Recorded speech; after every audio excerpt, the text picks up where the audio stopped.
తిరుమల తిరుపతి దేవస్థానం లడ్డూ వ్యవహారం ఇప్పుడు కొత్త మలుపులు తిరుగుతొచ్చింది. ఇవాళ ఏదైతే లడ్డూకి సంబంధించిన దాంట్లో వైసీపీ వాళ్ళు గత కొన్ని రోజుల నుండి ప్రొజెక్ట్ చేసుకొచ్చిందేంటంటే, ఇది కావాలని జెప్పి చేసుకొస్తున్నారు. హెరిటేజ్ అనేటటువంటిది ఇందాపూర్ డైరీ అనేటటువంటి సంస్థ నుంచి దాదాపు 830 కిలోమీటర్ల పైన ఉన్నటువంటి దూరంలో ఉన్నటువంటి దాని నుంచి వాళ్ళు కొనుక్కుంటారు హెరిటేజ్ వాళ్ళు. అదే సంస్థ చేత ఇదివరకు నెయ్యి కొనేది. ఆ నెయ్యిని ఆపేసేసి ఆ నెయ్యిలో అప్పట్లోనే తేడా ఉందని చెప్పేసి బ్లాక్ చేశారు. దాని మీద నిషేధం పెట్టారు. తర్వాతన మళ్ళీ అదే డైరీ నుంచి ఇప్పుడు మళ్ళీ నెయ్యి సప్లై చేపిస్తున్నారు అంటూ లెక్కలు తీసుకొచ్చి వివరంగా మెన్షన్ చేసుకొచ్చారు.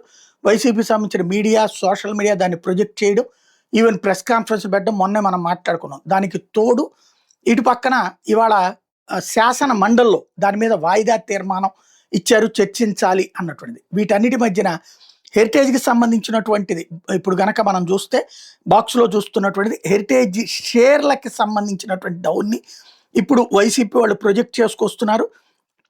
షేర్ వాల్యూ డౌన్ అయ్యిందని, అదే సందర్భంలో దాని మార్కెట్ వాల్యూ కూడా డౌన్ అయిందన్నటువంటి లెక్కల్ని చేసుకుంటూ వస్తున్నారు. తద్వారా వాళ్ళకి సంబంధించినటువంటి